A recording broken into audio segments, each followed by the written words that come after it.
Allora, buonasera a tutti, siamo qui a un'altra serata del Circolo Fotografico La Gondola. Ricordiamo a tutti che poi queste registrazioni andranno sul nostro canale YouTube. Invito tutti i soci a iscriversi al canale YouTube in modo di ricevere anche gli aggiornamenti e anche di vedere quello che si fa. Allora, questa sera cominciamo una nuova avventura, nel senso una nuova serie di serate, ce sarà sostanzialmente una al mese, che riguarda le fotografe del Circolo Fotografico La Gondola. La apriamo con la lettera Z, ma non perché, ultima ma prima, ultima ma prima, che è l'Anna Zanella. E apriamo con lei per tanti motivi, anche perché è ormai una vecchia socia. Ricordo che l'Anna è socia dal 2013 e lei è stata inserita il 30 gennaio del 2013, quindi esattamente 13 anni fa. Per cui è proprio un anniversario. È proprio anche un piccolo anniversario.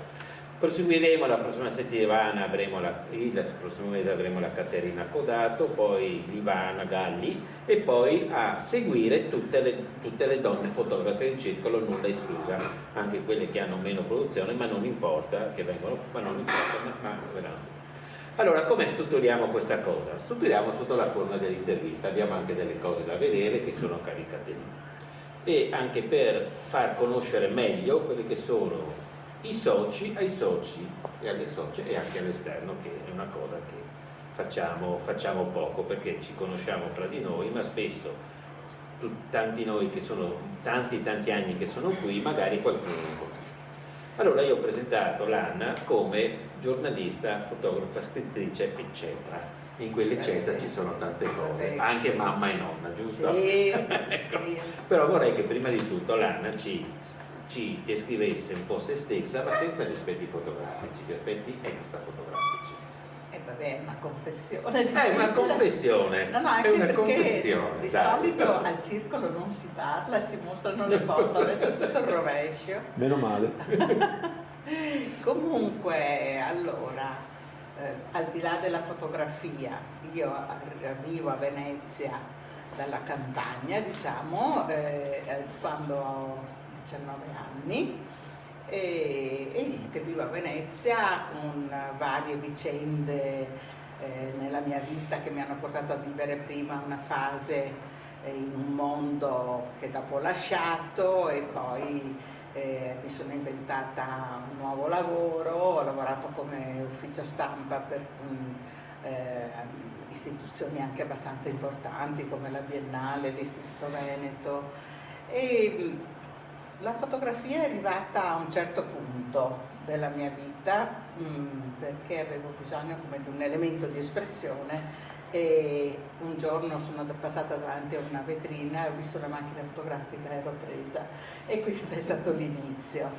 E diciamo che ho conosciuto la città a tanti livelli, diciamo quello folcloristico, della voga, del commercio e poi della cultura a tanti livelli, diciamo, e così mi sento proprio di essere entrata in questa città molto, e non saprei come lasciarla, per cui è difficile parlare di se stessi senza parlare di Venezia.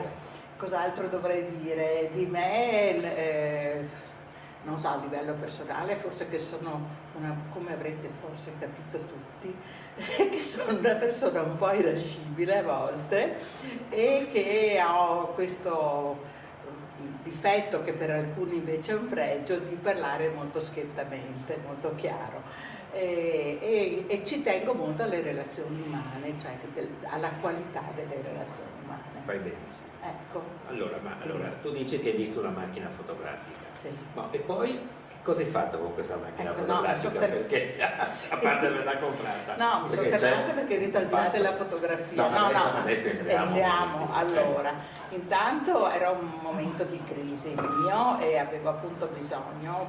Poi ho sempre lavorato per promuovere la creatività degli altri, e a un certo punto ho detto, beh, ma insomma, io ho qualcosa da dire. Poi in realtà ho scoperto che mia mamma aveva nel cassetto una macchina fotografica piccolissima che mi aveva regalato quando ero piccola, perché volevo fare la fotografa, volevo fare la giornalista e la fotografa. Allora, Insomma, hai centrato il no, ma io la giornalista l'ho fatta a modo mio, nel senso che ho cercato di fare formazione, ma non ho fatto la vera scuola di giornalismo, sono pubblicista. E poi l'ho fatta scrivendo parecchio sull'urbanistica, perché lavoravo per un centro di urbanistica, architettura, scrivevo delle newsletter, non è che ho scritto anche qualche articolo, ma insomma. E poi ho fatto proprio appunto tanti uffici stampa, per cui sei dall'altra parte, no? Delle redazioni, conosci le redazioni ma tu sei dall'altra parte. Ed è una faticaccia pazzesca, perché non ho mai avuto esperienza, perché il mondo degli uffici stampa è molto difficile. Io ho avuto il mio stile, devo dire, visto che mi chiedi, che così quando telefonavo mi dicevano finalmente una voce non aggressiva. Io ho detto, ma se sapessi che no, quando è il momento.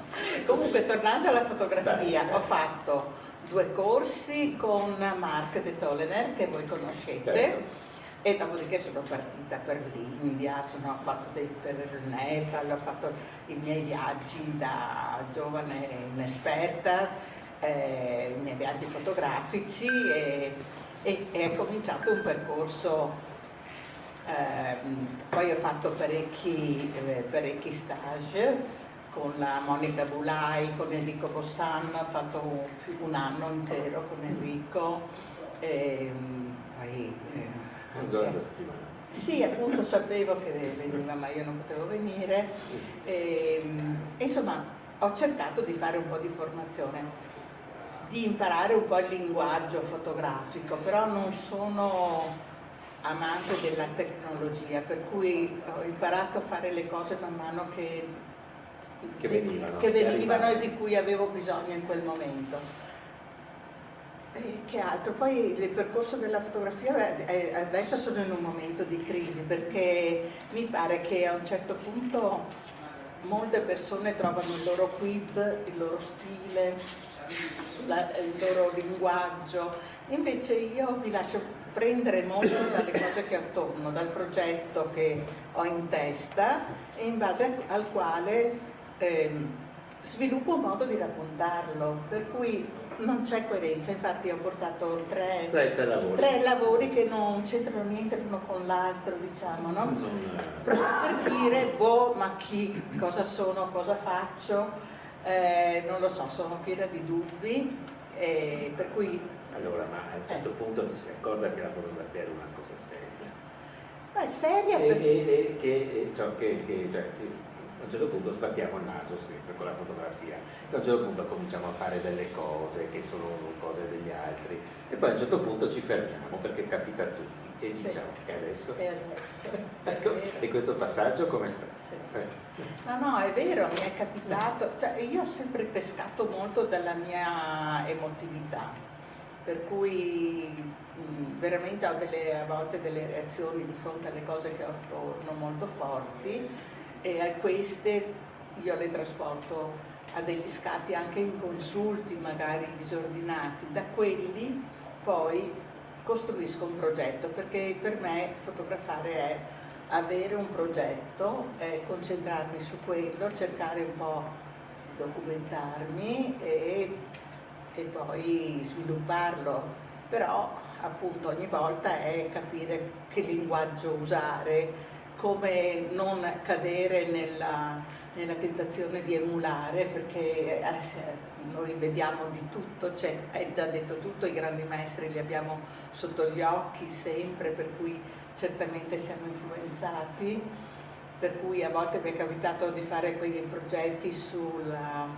Blue Moon, per esempio, oppure su Fusina, che sono stati pubblicati, ho avuto anche soddisfazione, però io in qualche modo lì ho usato dei colori che mi ricordavano un certo stile fotografico, e ho detto, boh, ma chissà, è giusto farlo? Cioè, in questo sono fragile. Però Ecco. per la fotografia ti sorprende sempre, perché tu dici faccio le cose degli altri e poi vengono fuori le cose tue. Certo. Perché questo Sì. succede sempre. Poi la fotografia non si ferma, perché tu 180 anni di fotografia, la fotografia ha cominciato a correre 100 metri e continua a correre in un modo spaventoso, ma non solo per i passaggi tecnologici, da B2G al digitale, ma proprio perché ogni volta che vediamo delle fotografie scopriamo qualcosa di nuovo. Questo è anche il bello di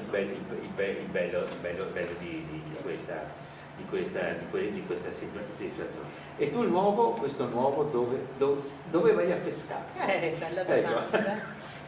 Perché allora, per esempio, ho avuto delle esperienze con un gruppo che si occupa di fotografia di paesaggio, che voi conoscete, che è la Serena Inquietudine, con cui ho avuto anche soddisfazione, perché mi hanno, quando hanno fatto la mostra c'era un mio progetto, così. Però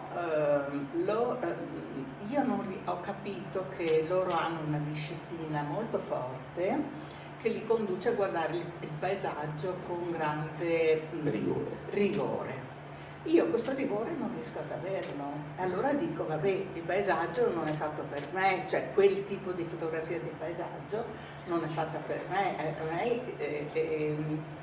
e proprio credo che sia per un fatto che io mi lascio come soverchiare dalle cose che ho attorno, che provocano in me una reazione emotiva, e in quel momento scatto e magari anche la macchina trabalda. A volte ho fatto delle belle foto con la macchina che trabalda, però capisco che non è, che è un errore, che non va bene. Ma non so se questo sia vero, però, perché anche ovviamente senza fare riferimenti al gruppo, che è un bel gruppo, che giustamente, quello sono d'accordo con te, fotografa con certi parametri, forse anche dei certi preconcetti secondo me, ma comunque fotografici, cioè nel senso che spesso magari loro hanno anche delle formazioni, magari anche sono architetti, urbanisti, gente che lavora nel settore, che quindi hanno uno sguardo che non è puramente fotografico, ma uno sguardo che è accoppiato, se non inquinato, da una preparazione specifica professionale,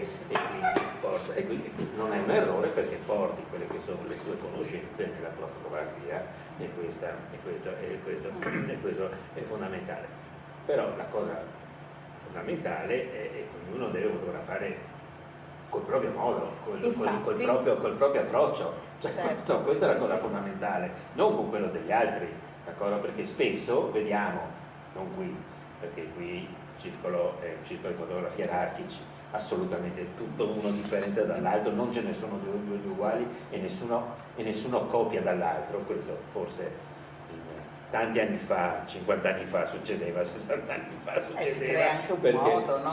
Esatto, si creava un modo, si credeva un approccio, un certo tipo di, poi non tutti seguivano il più bravo, ma comunque, però i maestri ci vogliono. I maestri ci vogliono. Però fondamentale è le farfalle nello stomaco che hai. Io le ho, ma appunto non le so sempre gestire bene. Devo dire che la parte mia fotografica che corrisponde di più al mio modo, diciamo, di vivere, che è quello, no? È quella che io dedico alla città quando la percorro, per cui quel lavoro prima sulle alghe, poi sui limiti, no? Sulle soglie tra acqua e pietra, sui riflessi interpretati in un certo modo, non cercati come fatto estetico, quello mi appartiene, perché fa parte come di un mio sguardo laterale che mi segue sempre, obliquo, che fa parte, è come un basso continuo, si dice in musica, no? E credo che non sia solo un fatto di ricerca estetica, ma che sia proprio un raccontare il mio modo di vivere la città, per cui in quello mi sento io, diciamo. Però capisco che ci sono dei limiti, perché non posso continuare a fotografare tutta la vita questa cosa a parte che insomma anche Venezia ti satura a un certo punto, tante volte e allora tu cerchi sì delle variazioni sul tema, però insomma siamo sempre là. Però lì io ci sono. E poi appunto, non so se vuoi raccontare. Adesso cominciamo. Sì, ci sono altri modi, mi è capitato appunto di seguire uno stage in cui dovevo descrivere la città di Treviso dove ho vissuto, e io l'ho fatta in un modo tutto mio, che è uno dei progetti che ho portato qui, perché corrispondeva proprio alla una mia reazione emotiva. Ecco, perché in realtà è questo. Quando ho cercato invece di essere più disciplinata, più razionale, più rigorosa, ho perso un po', secondo me, ho perso un po' di vitalità, di energia, ma anche il mio quid, diciamo, no? Per cui un pochino, non so, ho fotografato il lago del Mis, sono andata 1000 volte perché per me è un paesaggio incredibile. Sì, poi c'è quel lago con la gente che arriva in questo posto un po' sperso, con queste montagne molto cupe, e però vuole avere il suo sogno della vacanza, no? E quello io ho provato 1000 volte a fotografarlo, però siccome dovevo farlo per dei paesaggisti, ho cannato completamente perché ho raffreddato tutto. Ecco, questi sono i miei dubbi. Questo. Prego. Posso fare una Ma domanda? certo. Allora, tu prima hai detto che agisci un po', ti lasci sopraffare dal paesaggio, e quindi scappi anche in maniera magari maldestra, che può portare anche dei bellissimi risultati, come no? Sì. Però hai detto anche che segui un progetto. Sì. Quindi quello che vorrei sapere è se il progetto nasce successivamente agli scatti improvvisi, diciamo così, oppure se tu hai un progetto silente che ti accompagna, come appunto questo vivere la città, sì, che ti porta poi di volta in volta a scattare in maniera istintiva delle cose che sono sulle tue corde. Sì. No, questo è quello, è che a volte io ho anche come un approccio rispetto alla realtà che mi circonda, alla vita delle persone, come è quasi, forse questa è la mia formazione giornalistica che ho coltivato, quasi un debito, cioè bisogna raccontarle le cose, no? Bisogna lasciare che le persone le condividano, cioè non è soltanto un'espressione mia magari autoriale, ma è la testimonianza, e allora lì si slitta da un elemento all'altro. Per esempio 2 anni fa e un po' l'anno scorso sono andata a fotografare i lavori che stanno facendo a Tessera per la nuova ferrovia e il famoso bosco dello sport. E lì era veramente commovente, perché era all'inizio del progetto, cioè all'inizio dei lavori, per cui tu avevi il paesaggio di un tempo ma già segnato dalle tracce, quelle arancioni che mettono, no? Per cui lì, per esempio, io sono passata un giorno, ho trovato delle persone, ho cominciato a chiacchierare e ho detto voglio farlo, questa è una cosa che è giusto documentare, no? Dopodiché ci sono appunto i momenti in cui slitto di più in un racconto che deriva da una mia emozione, e però anche da questo fatto di dover documentare qualcosa che sta avvenendo, che poi cancellerà tutto quello che c'era prima. Per cui sono sempre un pochino così e un pochino colà. Senti una cosa,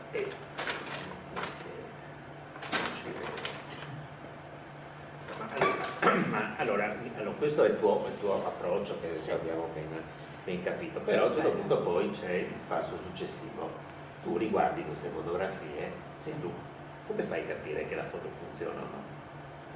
Ma non so, la riconosco però. La riconosci? Sì, siccome si scatta molto, intanto adesso scatto, sì, però scatto pochissimo adesso, molto poco, e guardandole la riconosco la foto che voglio scegliere. Poi magari ovviamente l'aggiusto e la raddrizzo e la lavoro un po', ma non più di tanto, perché non voglio usare il vero Photoshop. Io uso Lightroom e delle funzioni di base di Lightroom, l'aggiusto e quella è. Però a volte non corrisponde a quello che si aspettano le persone, perché le persone magari vedono altro. Insomma, questo è un altro problema grossissimo, Sì. quello del rapporto fotofruttore è un rapporto enorme, Sì. perché è poco, non devi pensare, cioè, se tu hai una committenza, allora hai il rapporto col fruttore, Sì. se hai una committenza e dici voglio la bottiglia di vino fatta così per vedere cosa fa, allora devi dare esplorazione a questa cosa. Ma negli altri tipi di situazioni, nel momento in cui la foto si stacca da te, a un certo Sì, punto sì, comincia a essere una sorta di fantasma Sì, che vola, o di uccello che vola, Sì. che vola nel cielo, si porta dietro magari il diritto d'autore, i diritti morali e patrimoniali, ma altro non ha. Neanche l'intenzione spesso, perché spesso le foto vengono usate anche spesso contro le loro intenzioni o le condizioni dell'autore. Tu vedi una cosa, chi la vede no, ne trova proprio un'altra. Quindi è un problema che non mi farei a un certo punto. Io onestamente, personalmente non mi faccio niente. Allora, cominciamo a vedere qualcosina piuttosto. Dimmi, No, vai. Perché tu sei stato coinvolto con quella storia della mia fotografia dei ragazzi che si tuffano in acqua di notte. Che il Corriere aveva pubblicato. Quello del Corriere, esatto. Allora, per esempio, io quella notte ero scalza sotto la pioggia e nell'acqua alta. E per dire, sì, è vero, l'acqua alta è un danno per la città e insomma tutte le tragedie che conosciamo tutti. Però io invece ero felice perché ero dentro l'elemento, vedevo questa città. Io abitavo dietro la piazza San Marco che accoglieva come quest'acqua, diventava tutt'uno, ero andata un po' via di testa e poi c'erano un sacco di ragazzi che giocavano davanti alla Basilica di San Marco e che si tuffavano dal ponte e si preparavano e erano pieni di gioia e io volevo fotografare quella gioia, liberarmi da tutto il resto che noi tutti veneziani conosciamo. Quella foto è stata usata come per dire lo scempio di Venezia e ovviamente è stata insomma, ne hanno scritto con tutti i colori per dire che non hanno letto quello che io volevo. Ecco, che mi è venuto in mente. Ma il ponte qual era? Quello di Frutta e Sospiri, il Ponte della Paglia. Il Ponte della Paglia, cioè le ragazzette che si buttavano in acqua, non so, ero veneziano, non mi ricordo. No, erano stranieri, giocavano, ma erano con l'acqua alta, quindi freschetto. No, c'era l'acqua alta perché guarda, io ero dentro l'acqua fino ma che stagione? No, era era una notte d'estate perché si poteva, io ho camminato dentro l'acqua per ore. D'estate con l'acqua alta al ginocchio? Sì, è successo. È successo, si a maggio tipo Sì, poi era una notte estiva, insomma, d'estate piena, non so. Però ho le date, adesso non mi ricordo. dopo Sì, sarà 8 sì, almeno 8-10 anni fa Sì, è successo. Antemose sicuramente, quindi prima è una cosa vecchia. Una foto è andata sul Corriere della Sera, lei si è arrabbiata. Perché ovviamente, vabbè, ma questa è un'altra ma comunque storia. lo diciamo. Lo dici tu. Perché giustamente si è arrabbiata, perché c'è punto perché c'era una da qualche parte, pubblicare senza nome, senza nulla, sbattuta, eccetera. Ma dove l'avevano presa? Ma io l'avevo messa in Facebook. Ecco. Loro l'hanno tirata giù, ma l'hanno stampata anche grande così, quasi a piena pagina. Però hanno messo foto di Anna Zemella, però non mi hanno chiesto niente, ovviamente i diritti niente.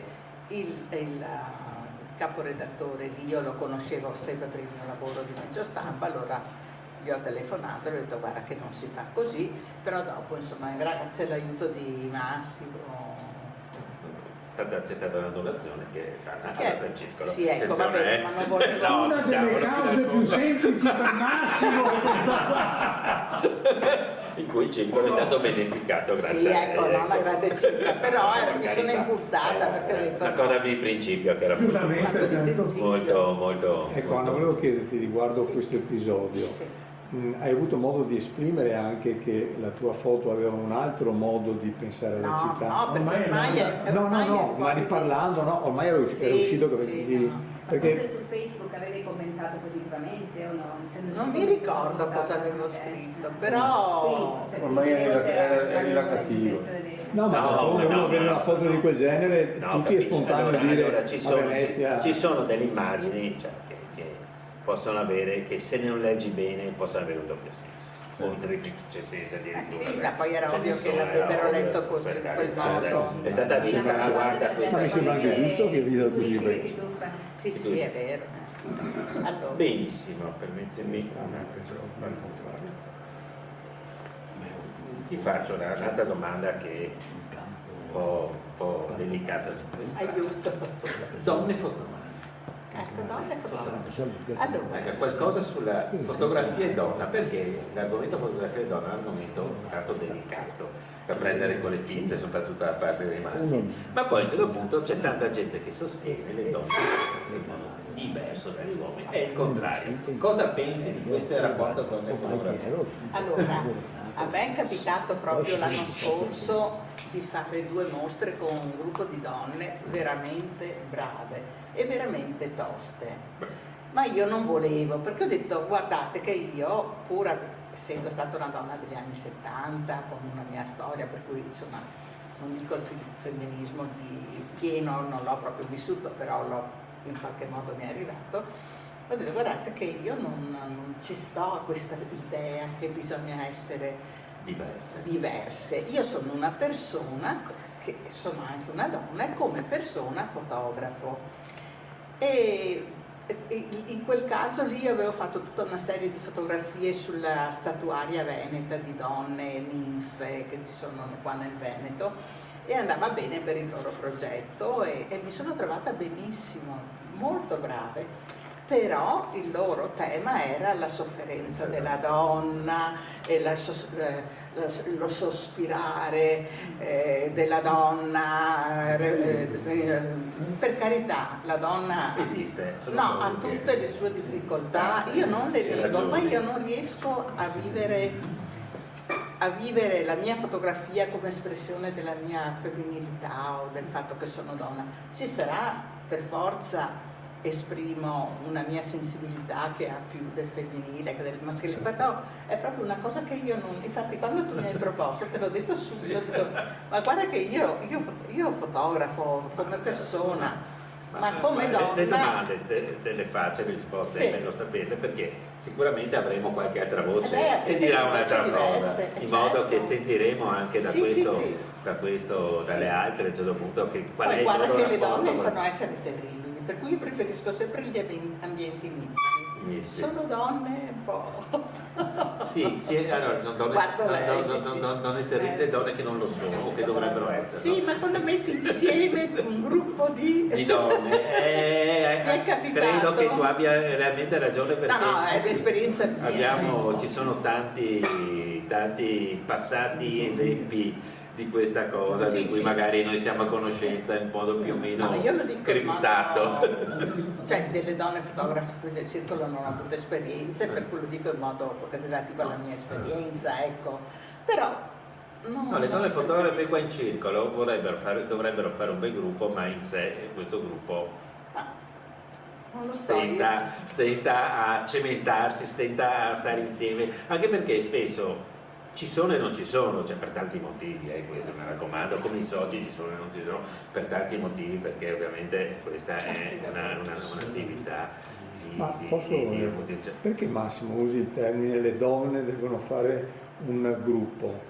No, hai detto adesso? No, di donne dovrebbero, allora permettimi, le donne del circolo a un certo punto hanno cominciato a fare un gruppo che poi a un certo punto si è congelato, poi basta, poi non... Però io direi una cosa. No, ma non devono, nel senso che scusami Luciano, è solo la mia idea, hai capito? Cioè, un gruppo femminile anche che ci sia può essere un contributo notevole, un contributo notevole all'interno del circolo. No, un traino proprio può essere non un antagonismo, ma una specificità che porta delle loro idee, delle loro...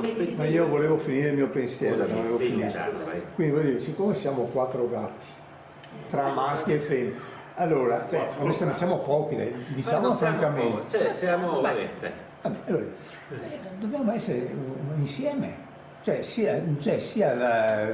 Parlarci assieme, maschi, femmine, non vedo che ci deve essere il gruppo delle... Ma io non sto parlando di antagonismo. No, di antagonismo.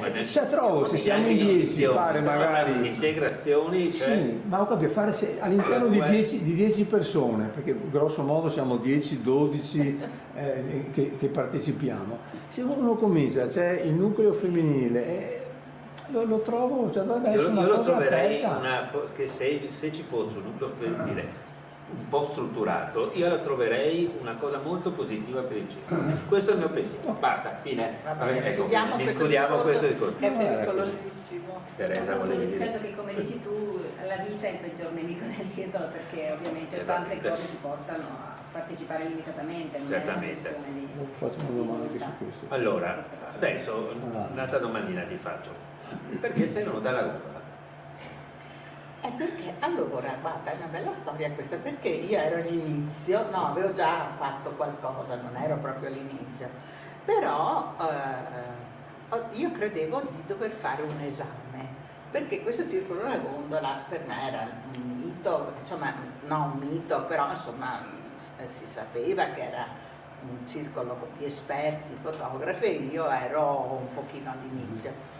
Per cui mi ero preparata per fare un esame, invece dopo sono stata accolta pienamente, senza problemi, con grande apertura. Come tutti e come tutte. Ecco, sì. No, ma credevo che ci fosse una selezione, ma perché me l'ero messa in testa io. 50 anni fa sì. 50 anni fa sì. No, 60 anni fa c'era.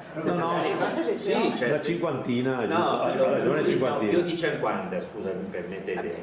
Una volta qui per poter essere ammesso come socio dovevi partecipare, essere ammesso a un concorso internazionale. Dovevi essere presentato, non ne puoi presentare. Dovevi essere presentato. Presentata da due soci. Nota che la presentazione dei due soci comunque rimane, anche se è una formalità. All'interno dei nostri moduli è rimasta una formalità, certo, però una volta non era una formalità. Una volta non era una formalità veramente, qui venivi ammesso in circolo solo se tu avevi una sorta di palmarès, se avevi non vinto, essere ammesso mi pare a un concorso nazionale e a un concorso internazionale. Non vorrei dire delle cose imprecise, ma forse Aldo confermo. Io che sto studiando per fare le biografie, scopro cose incredibili. Raccontarvi Vaporetto, ho trovato un cattello ramello mai sentito al mondo, che è stato presentato da Gioli, che l'ha consigliato a Gioli l'ha consigliato a Zania, e questo è esposto anche alla Biennale. Ha fatto cose incredibili, io giuro non l'avevo mai sentito. La biografia presente del circolo nostro 0, ho scritto 20 righe, perché merita veramente l'attenzione. Torniamo al nostro. Mi pare che scusa, volevo finire. Prego. E lui scrive che non voleva presentarsi al circolo perché era terrorizzato dall'esame. Era quello che ho messo perso raccontando altro. Quindi la tua osservazione è assolutamente così. È centrale. Sì. Io mi ricordo nel 70, quando Carlo Nason a tutti i costi ha detto no, vieni e mi ha portato. È per quello che non ti sei iscritto, per non fare l'esame. No, era così, no? Però anche me mi hanno invitato, ci penso. Credo che Manfredo mi ha incrociato a un certo punto e ha detto vieni al circolo.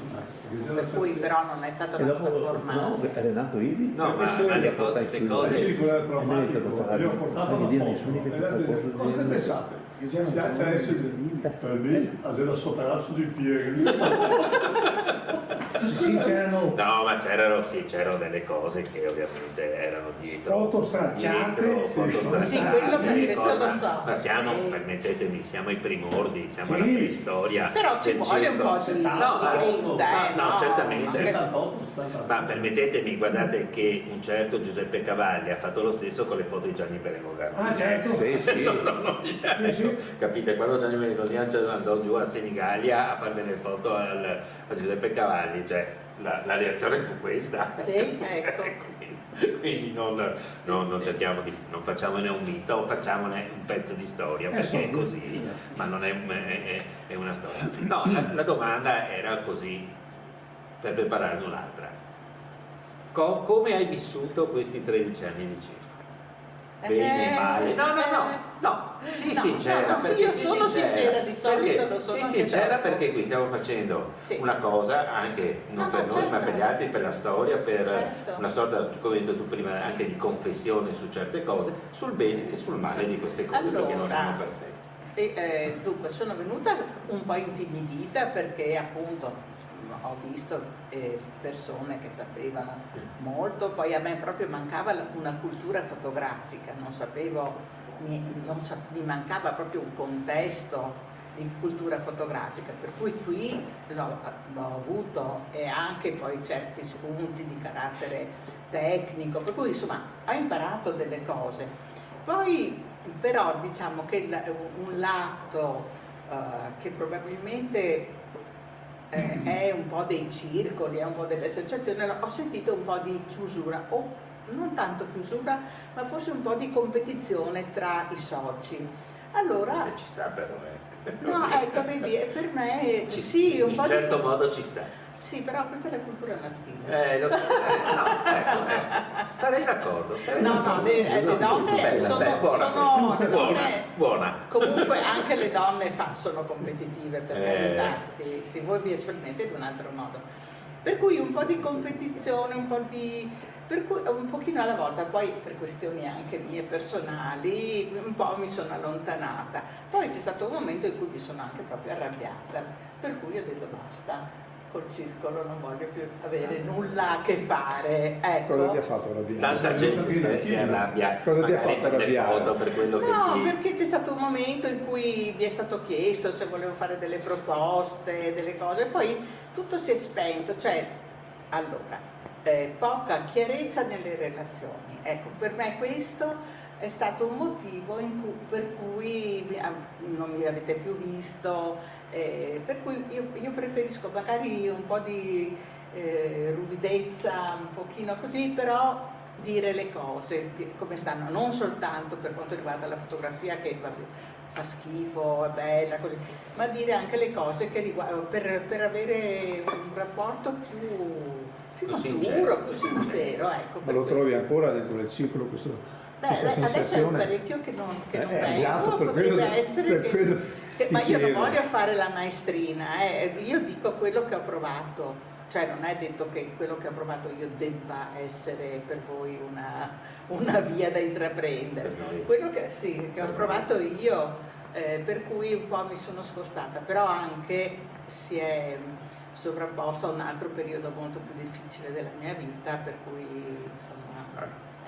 No, ma comunque, allora, il circo deve essere riconoscente all'ANA per tante cose, va bene, soprattutto per quello che le 15, 16, 17, non mi ricordo perso conto mostre che sono state fatte a San Giovanni e Paolo, in cui dobbiamo sempre ringraziarla perché è stato una valvola di sfogo per certe cose. Poi, come tutti i matrimoni o come tutte le esperienze, cominciano e finiscono, perché poi o magari non c'è più l'interesse a farla, finisce il materiale, non finiscono le foto, ma si va avanti, si fa un'altra cosa, quindi così sappiamo che è un giro continuo di queste cose.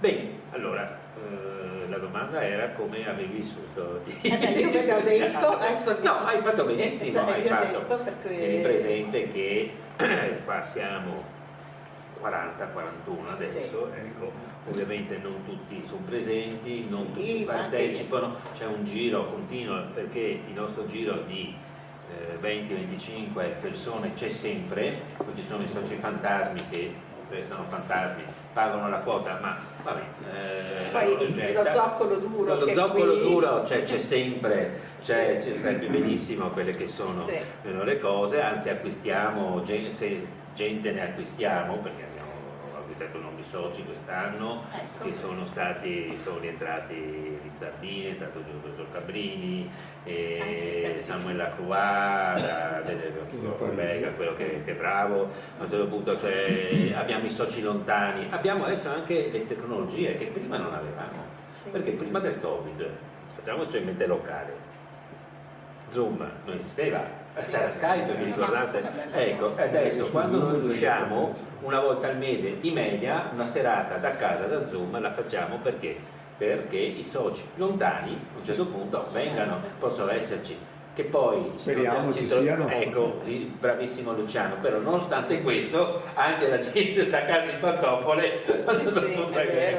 Queste sono le pigrizie delle persone, non possiamo farci niente. Però adesso direi di cominciare perché? Abbiamo fatto scusate, per guardare le chiacchiere a un certo punto di cominciare. No, ma hai parlato tanto alla ronda stasera. Ci guardiamo un pochettino di cose. Ci guardiamo un pochettino di cose e cominciamo con quale partiamo? Posso dire una cosa? Ne hai 3 tu, vero? Sì, città di corsa, paesaggi d'acqua e tracce GoPro. Ecco, io non ho portato un progetto di cui sono tanto convinta per dire guardate che mi porto una cosa che mi piace, ma dei progetti dove mi sono inciampata, diciamo. No, a parte quello sull'acqua va bene, ma gli altri 2 sono un po' così. Proprio per il discorso che a volte vabbè, non dico più niente. No, con quale cominciamo? È lo stesso. Ma questo non è. No, non è roba sua questa. Aspettami che dobbiamo andare a prendere la cartella. Ecco.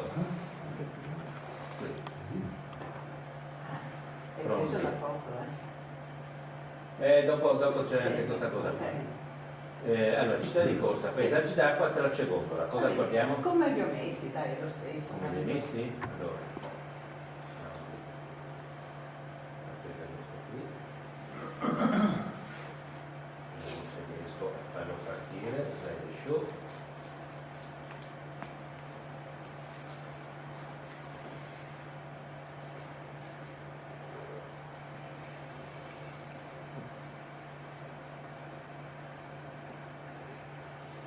Si apre.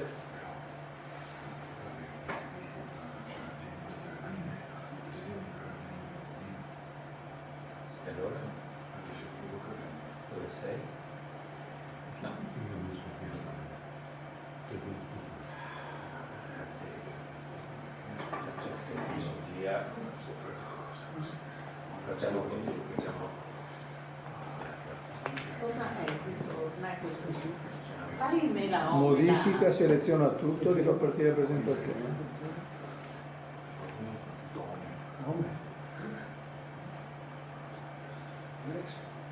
Qui devo stare zitta, vero? Allora, questo è città di corsa, giusto? Sì. Questo di corsa. No, parla Sì, pure, no, parla pure perché così. Quella volta che abbiamo fatto questo seminario con Marco Zanta a Treviso, c'era la Fondazione Benetton che ci ha dato qua lo spazio per una mostra collettiva e ognuno doveva raccontare le trasformazioni della città.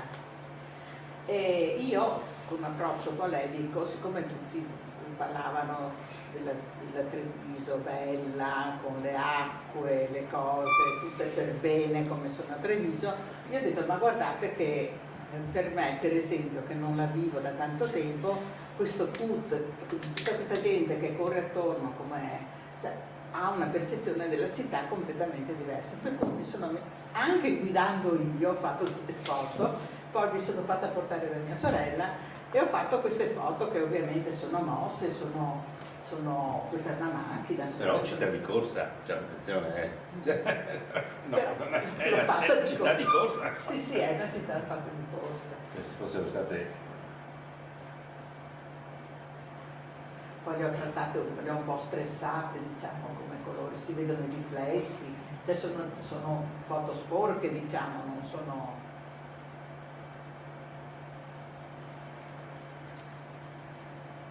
Questo è tutto proprio, queste sono le tutte. Poi stanno facendo tutti i lavori, per cui loro volevano che si vedessero i lavori in corso, per cui questo.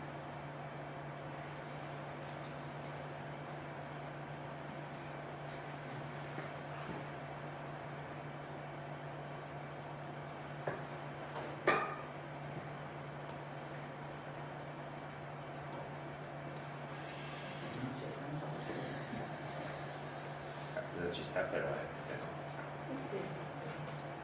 Sì. Ecco, questa qui ero in un autobus, per cui si vede la scritta degli autobus. Mamma.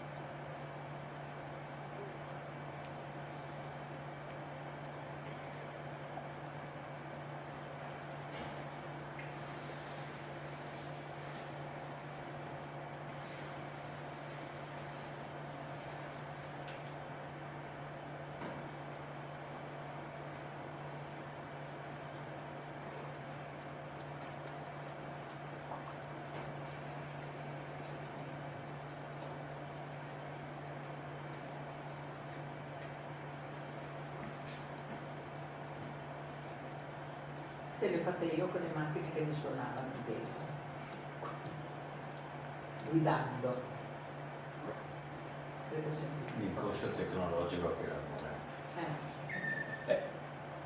Sei finita? Ecco, sì, sono finita.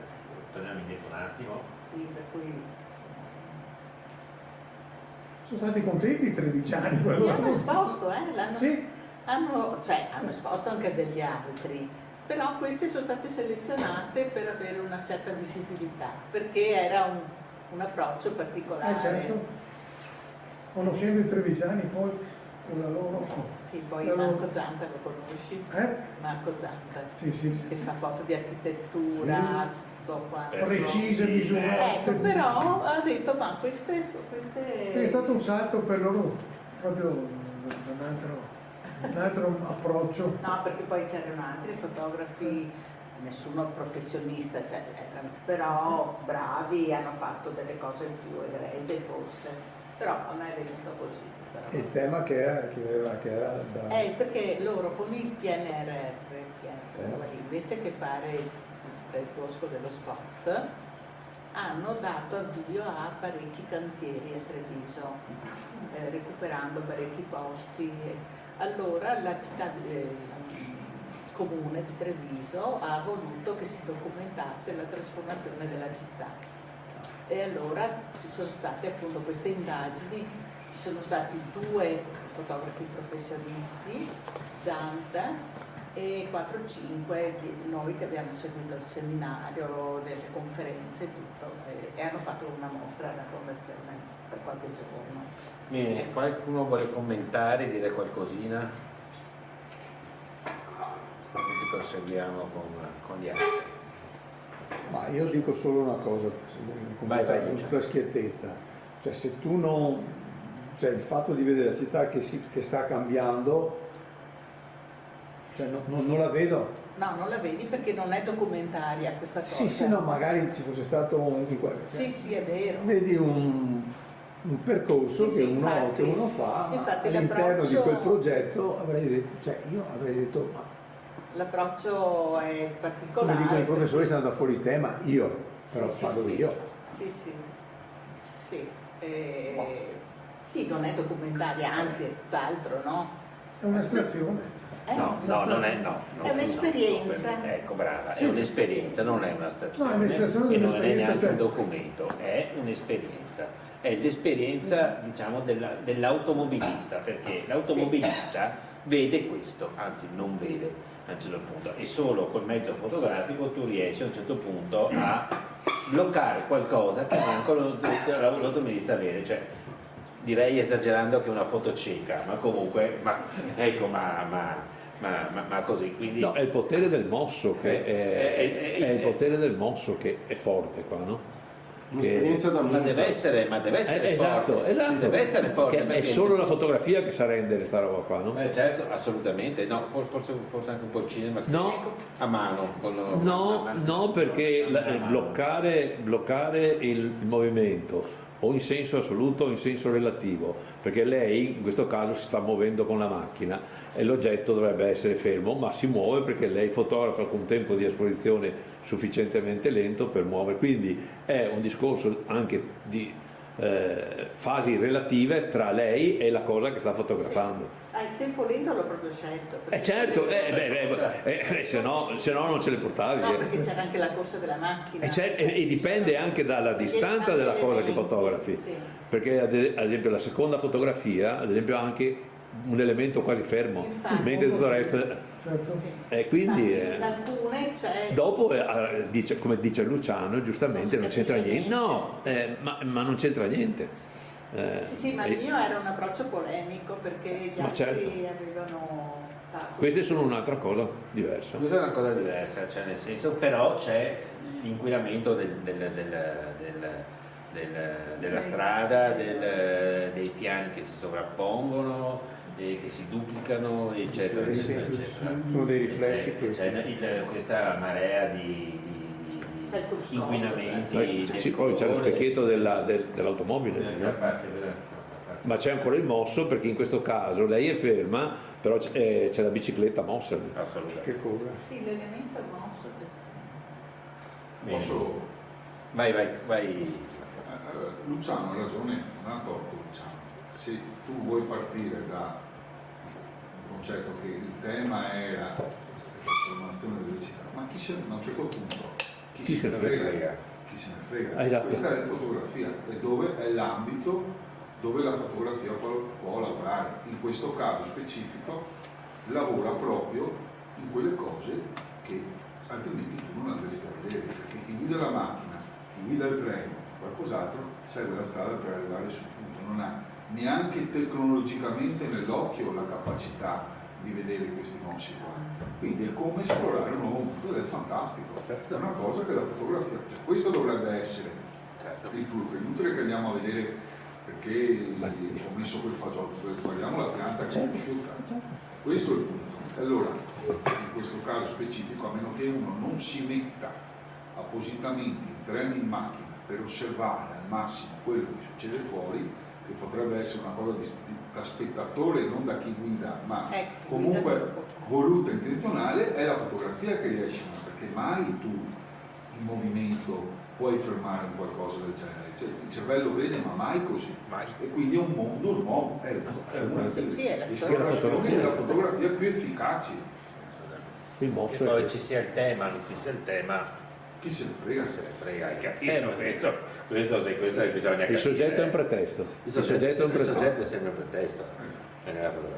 Parti da un progetto e ti fuori qualcosa. No, lì mi era stato chiesto e io ho reagito così, e poi siccome gli altri progetti invece erano più documentari, proprio più seri, questo qui in mezzo l'hanno voluto perché era un elemento diverso. Passiamo al successivo. Creava una dissonanza tra quelle cose lì. Sì. Un taglio. Sì, c'era stata una scelta di questo tipo. Perché paesaggi d'acqua.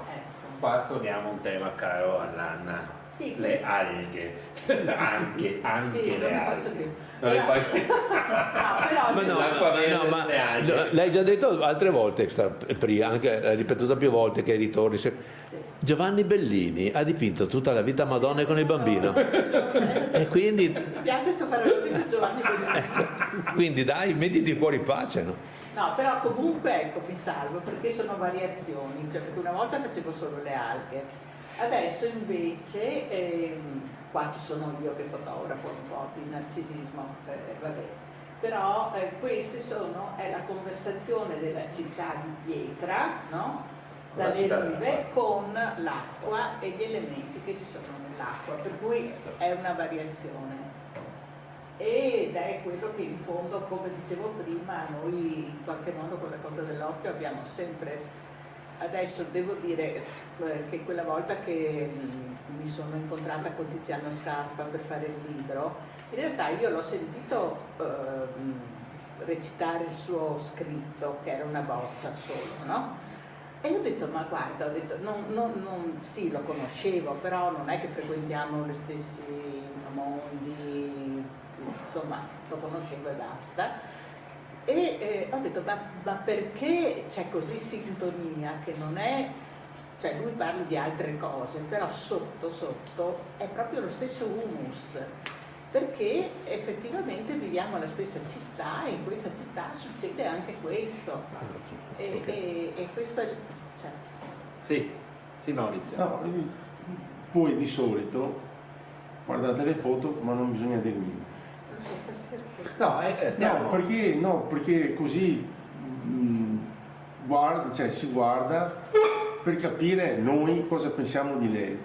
Dicendole direttamente è diverso, non so. No, allora, stiamo parlando di altro, non è parlando di altro. Della foto. Questa. È proprio, non facciamo mai questi discorsi. No, volevo capire perché no. Allora, meno male. dipende dalle situazioni adesso, nel senso che sicuramente quando tu dici, allora, c'è la gente che Bossano l'altra settimana ha parlato delle sue fotografie, siamo stati tutti a sentirlo meravigliosamente a bocca aperta. Ma perché? Perché lui non ti racconta le fotografie, d'accordo?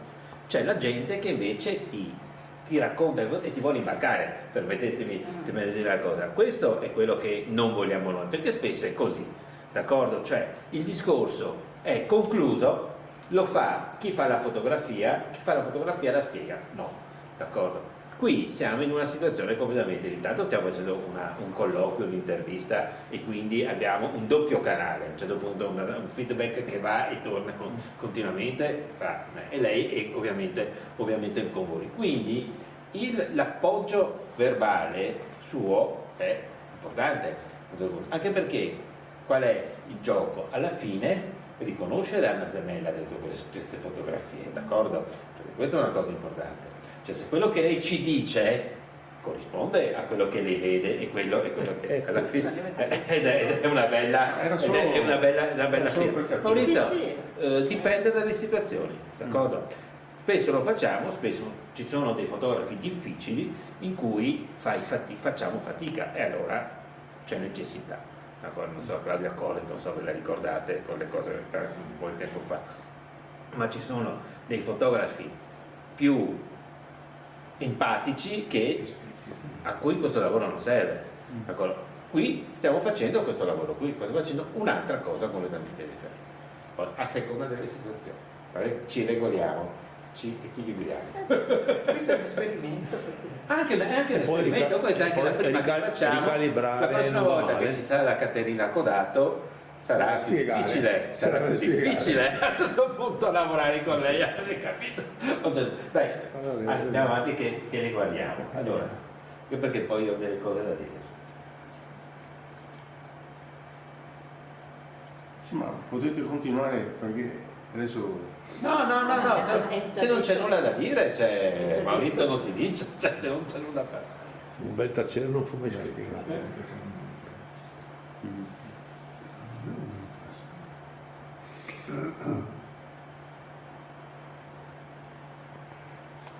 Queste sono le più recenti delle alghe o... Sì, ne ha fatte anche altre, però diciamo che queste sono le più recenti, dove c'è l'elemento architettonico, diciamo, o il cielo, eccetera.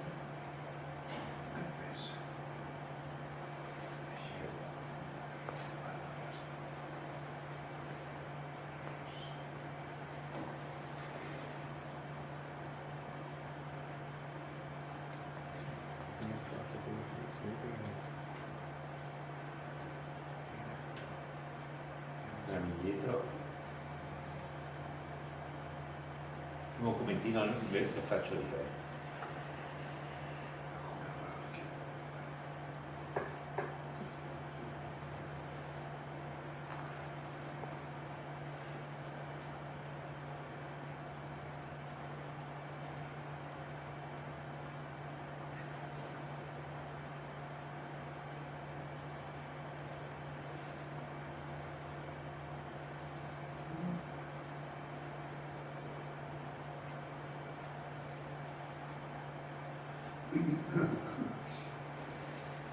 Ecco, vi ricordate Ernst Stas? Chi se lo ricorda? Chi? Ernst Stas. Nessuno se lo ricorda? No. Abbiamo anche un libro qua. Fu praticamente il primo che negli anni 80, circa negli anni 80, col colore, quindi con le diapositive, cominciò a fotografare i canali a Venezia. Era, mi pare, austriaco, non mi ricordo, era tedesco, non mi ricordo, americano, non mi ricordo. E vi ricordate quei grandi colori sui canali veneziani? Cioè si fotografava l'acqua e c'era tutti i riflessi dei palazzi ed era cose tipo cariche di un colore incredibile, cioè proprio di una tavolozza, che poi da lì, forse abbiamo anche il libro, magari uno dei libri qua che mi ricordo l'abbiamo visti, da lì tutti si cominciarono a buttare, e anch'io giovane quella volta, quando venni in circolo, feci anch'io un paio di rullini facendo delle foto assolutamente uguali a quelle sue, perché c'era questa situazione che questa è una diversa declinazione del riflesso veneziano per tanti motivi. Uno, perché l'Anna ha smesso di fotografare le alghe, perché queste non sono alghe, d'accordo, ma ha cambiato completamente registro, è andata su una fotografia, diciamo così, più profonda e più umorale, nel senso, qui l'alga non diventa neanche, era un elemento della fotografia. Io mi ricordo quelle che hai, quella grande mostra ai magazzini del sale, qui diventa invece un particolare, ma neanche tanto un particolare della fotografia, perché c'è qualcos'altro, cioè hai buttato via il soggetto, cioè l'oggetto, e ovviamente ti sei concentrato invece su un soggetto che è il riflesso di te stessa. Questo è il commento che faccio su queste immagini io. Se vi ricordate le sue foto delle alghe, anche quelle sul libro, a un certo punto sono un lavoro completamente differente, un lavoro proprio pescato in un'altra parte. Quella lì di prima poteva essere anche l'evoluzione dei suoi confini, dei confini, visto che c'è la pietra, arriva la pietra. Sì, ma è quello, è la conversione. Però quando è su questa non lo è, hai capito? No, certo. Ma neanche su questa, ma neanche su questa. Ma neanche su questa, sì, poi questa sì, ma qua il confine non lo capisci, non capisci il confine, perché ti sembra una pietra, un qualcosa, c'è il cielo riflesso, un cielo riflesso, questa poi non ne parliamo, avete capito? Quindi questo è il mio commento a questa cosa qua. Ok? Andiamo al terzo, e poi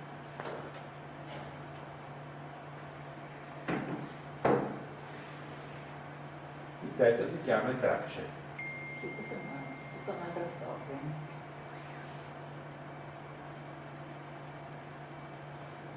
Questo si chiama tracce.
Invece sullo schermino sono più intense, attenzione. Non stavo notando, sono più è cambiato forti. parecchio. Perché la luce, no? Perché c'è la luce che quella luce là che uccide un po'. Proviamo a spegnere un attimo. Prova a spegnere un attimo, dai, Mi vediamo. ammazza tutto.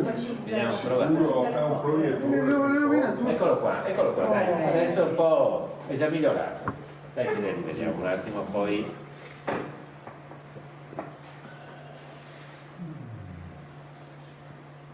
I colori sono appunto un po' diversi. Sì, i colori sono un po' diversi. Sono due mezzi diversi, non potranno mai essere Essere uguali.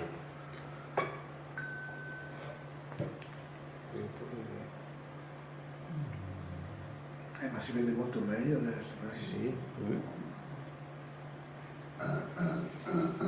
Devi guardare sempre il schermino.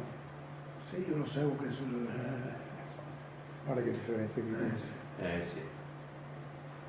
Ovviamente lo schermo è più brillante. Sì, ma è anche più piccolo, no? Anche È anche più concentrato, piccolo, è retroilluminato, è più piccolo. Non c'è riflesso. Due mondi diversi sono, sicuramente.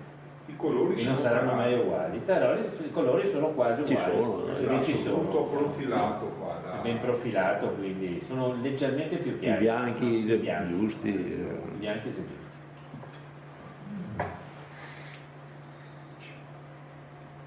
Quello che sei dominante. Ecco, riapriamo la luce adesso, dai.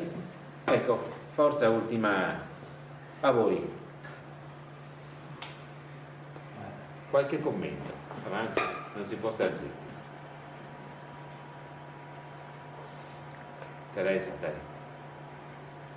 Cosa ti prende o cosa non ti prende di questa cosa Per le qua? alghe le conosco da un po', anche perché ho seguito anche il processo del libro. Sì, ero venuta anche alla presentazione, sì. Ho sentito tutto il discorso e mi ha appassionato, a parte che quel libro è un gioiellino anche dal punto di vista della rilegatura, quindi è una... Penso che tanti fotografano le alghe, però riuscire a renderle in maniera che non sia banale o che comunichi qualcos'altro, appunto come narrare la città, e questa commistione tra l'acqua e la pietra. E poi forse però mi piace più senza l'intervento, senza il riflesso dell'edificio della città. Sì, della città. Toglie un po' di... Sì, di quell'aspetto un po' che lascia spazio anche all'interpretazione, no? alla lettura personale, no? del quadro. E questi altri sono tutti molto interessanti, li ho visti un po' così perché c'ho lo monitor davanti, quindi ero distratta. No, ma va bene. Non l'ho visto. Allora, tracce? Punto di domanda di Maurizio. Sì. A parte la foto una per una, no?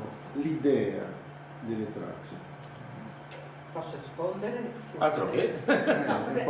Sono le tracce, secondo me, secondo la mia intenzione, è che queste immagini sono particolari e raccontano dei gesti, dei gesti di vita quotidiana in un certo luogo e allora o li assorbono completamente nel silenzio oppure te li rimandano addosso in qualche modo, cioè, o ti fanno sentire, dopodiché appunto come uno vede le foto, la tracce per me è questo, cioè questi oggetti banali di azioni quotidiane tracce di vita quotidiana, si vede in un particolare luogo, insomma, che può essere la tua casa, come la casa di un amico o di qualcuno che frequenta. Ho visto la casa anche, ma non è, ma forse no. Potrebbe essere anche...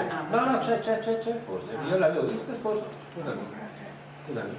Forse tanto eccola qua. Sì. Scusami, non sono arrivato. L'idea che è partita per cominciare a questo, da cosa è venuta? Questa era la prima? No, era l'ultima. Questa era per mostrare l'ultima. Saranno partite tutte, no, così, ma all'inizio l'idea. È perché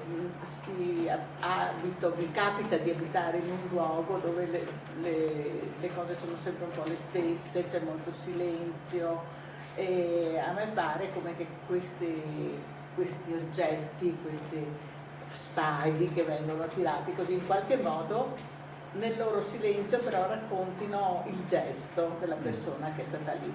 E fa parte di un lavoro molto più esteso, questo, sono poche, perché poi le ho messe, se volete dire, le ho messe in contrapposizione con degli elementi atmosferici molto forti, cioè quello che succede fuori, che può essere un vento impossibile, il mare in tempesta, no? che ti evoca come una natura rumorosa e invece queste immagini che invece ti danno un senso così di di silenzio. Questa è la mia idea. Io ricordo le tue foto delle nuvole dal Ponte degli Strati.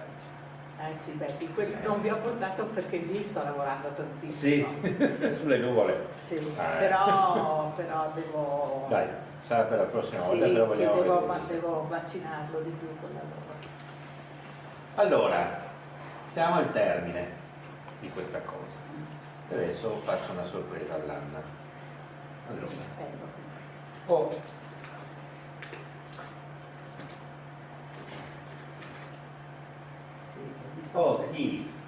tu l'hai già intravista.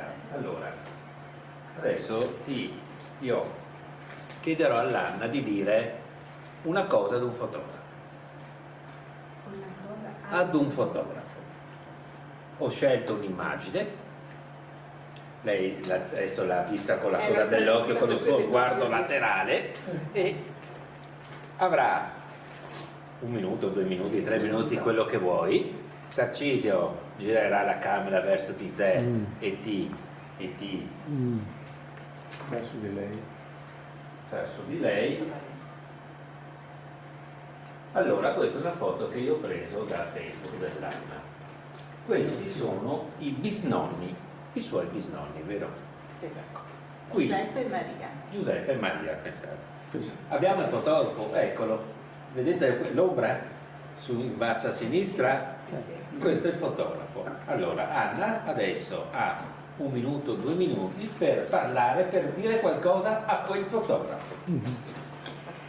Beh, allora io intanto gli chiedo se passava di là o se passavi di là o questa posa così che sembra naturale l'hai voluta tu, perché effettivamente i miei bisnonni sembrano assorti in un'attività che è loro propria, in un tempo fermo, e tu invece li hai proprio colti, li hai fermati, sì, li hai proprio colti, fissati, e passavi di là, li conoscevi, e poi perché hai voluto esserci, perché quell'esserci non è secondo me casuale.